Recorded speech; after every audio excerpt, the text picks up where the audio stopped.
जिसके घर में तुलसी है उसके घर में यमराज कभी आ नहीं सकते हैं। बोलो राधे राधे।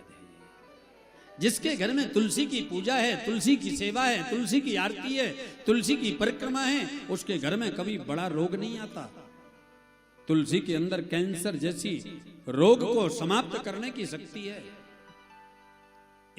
जो अभी बीच में आया था ना कोरोना, इसमें दो चीजें बहुत चली, एक तुलसी और दूसरी गिलोय हैं। हाँ। तुलसी 10 पत्ते ले लीजिए, थोड़ी सी काली मिर्ची पानी में डालिए, पानी आधा रह जाए इतना उबालिए, काढ़ा पी लीजिए। कहीं पर भी जाइए, कोविड के नियम का पालन जरूर करिए, लेकिन व्यास मन से कहते हैं कोविड आपको हो नहीं सकता है, कोई बड़ी बीमारी आपको स्पर्श नहीं कर सकती है। तुलसी के अंदर अपार शक्ति है।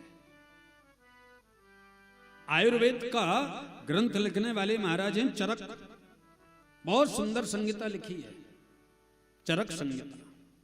तुलसी का बड़ा वर्णन किया है।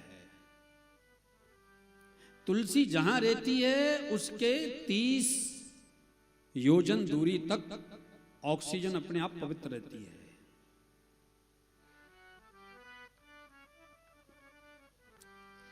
जिस भोजन में तुलसी डल जाती है वो भोजन भोजन नहीं रहता, भोजन प्रसाद बन जाता है। प्रसाद का मतलब तारामणि देवी जी, प्रसाद का मतलब जानते हैं क्या? प्रसाद में 3 अक्षर हैं, प्र स द। प्र माने प्रभु, सा माने साक्षात और दा माने दर्शन। मुख में जाते ही प्रभु के दर्शन की अनुभूति होने लग जाए उसका नाम है प्रसाद। तुलसी जिसमें डल गई वो प्रसाद बन गया। तुलसी का बहुत बड़ा महत्व है। गले में कैसी भी खरांश रहती है, साइनस की प्रॉब्लम है, पेट में प्रॉब्लम है, गैस बनती है, हेडेक होती है, तुलसी का उपयोग करिए, सब दूर।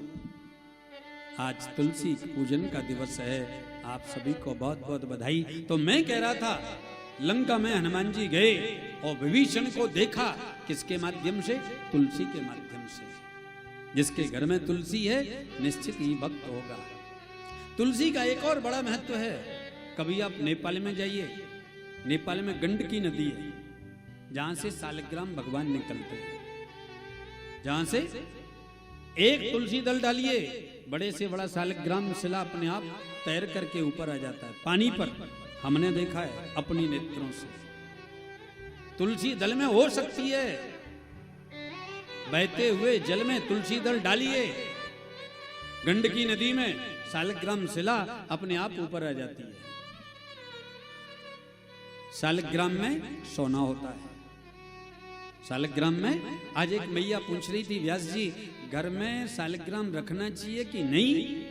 बिल्कुल रखना चाहिए, कहीं पर भी सालग्राम रखने का निषेध नहीं है। हाँ, लेकिन सालग्राम की पूजा की विधि है, सालग्राम की पूजा का नियम है। ठाकुर जी की पूजा कैसे करें, भोग कैसे लगाएं, आगे की कथा में हम श्रवण कराएंगे। तुलसी दिवस की पुनः पुनः बहुत बहुत बधाई, बहुत बहुत शुभकामनाएं। स्तुति करते हुए श्री सूत जी कहते हैं, भागवत क्या है? वेद्यम वास्तव मत्र वस्तु शिविदम तापत्रयोन्मूलनम। वेद्यम जानने योग्य, जानने से क्या होगा? त्रितापों का उन्मूलन हो जाएगा। त्रिताप क्या है? दैहिक, दैविक, भौतिक, तीनों प्रकार के तापों का समन्वय।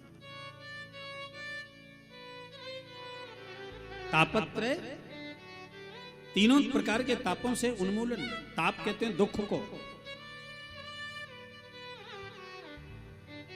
श्रीमद्भागवते महामुनि कृते किंबा परेरीश्वरा।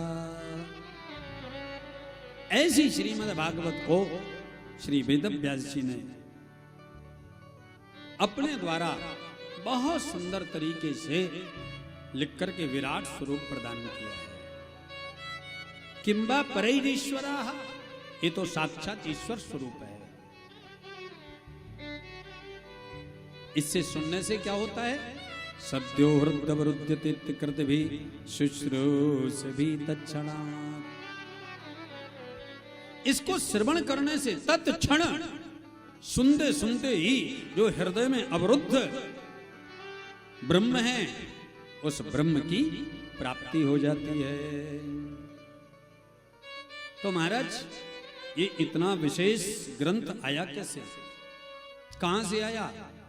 तब कहा है निगम कल्पतरोर गलितम फलम सुख मुखाद मृता द्रव संयुतम पिबत भागवतम रसमालयम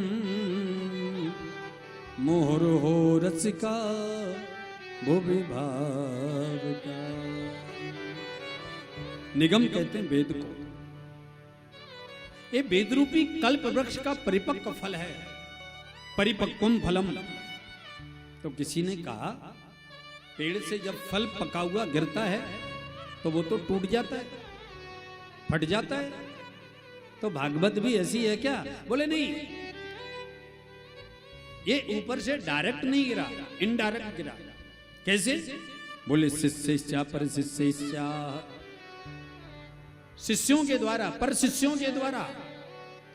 शाखावतीर्णम, शाखा के द्वारा अवतीर्ण हुआ। कैसे महाराज? भागवत सर्वप्रथम निकली है नारायण के मुखारविंद से। सर्वप्रथम नारायण ने चतुर्श्लोकी भागवत सोनिका देखो ब्रह्मा जी को सुनाई है। ब्रह्मा जी ने वही भागवत नारद जी को सुनाई।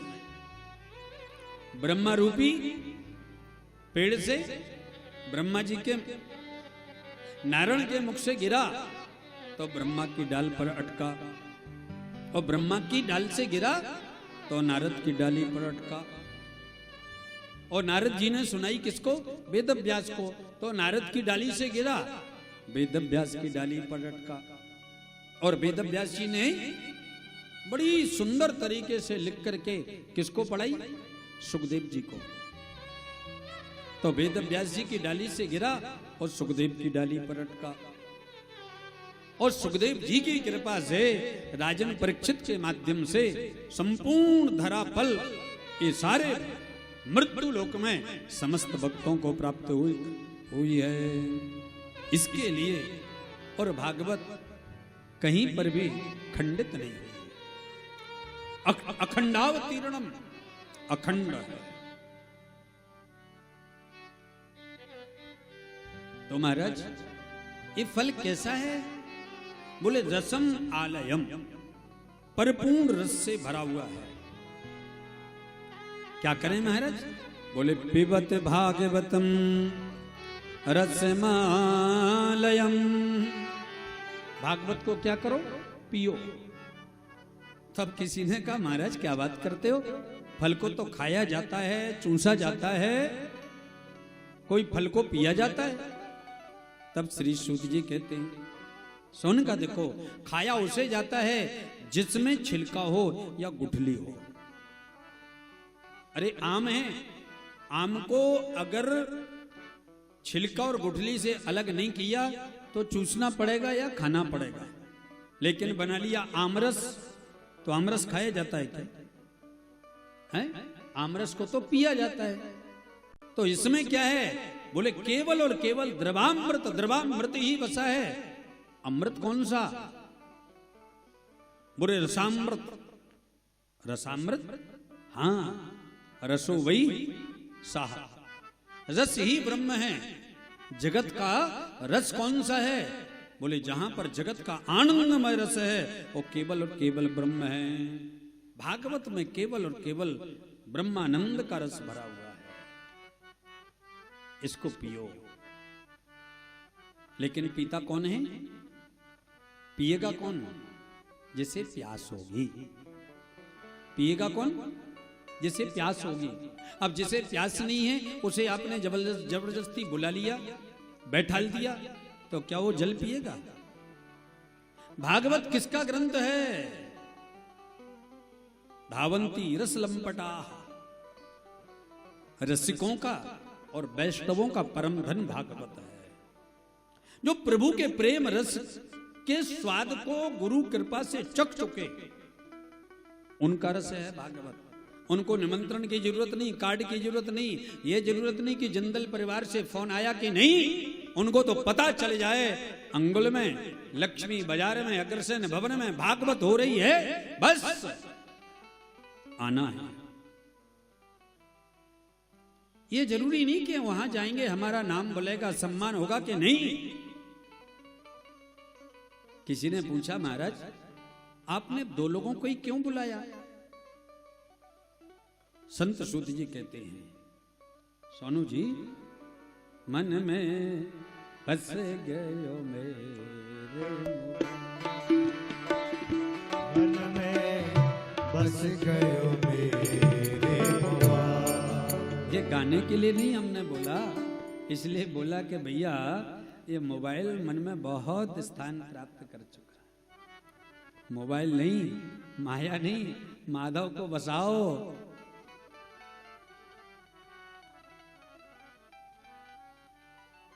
मैं क्या कह रहा था? मैं शिखा जी क्या बोल रहा था? मैं नहीं पता, हो गई कथा। अभी तो सुनाया था हमने, आप बताइए हम अभी क्या कह रहे थे?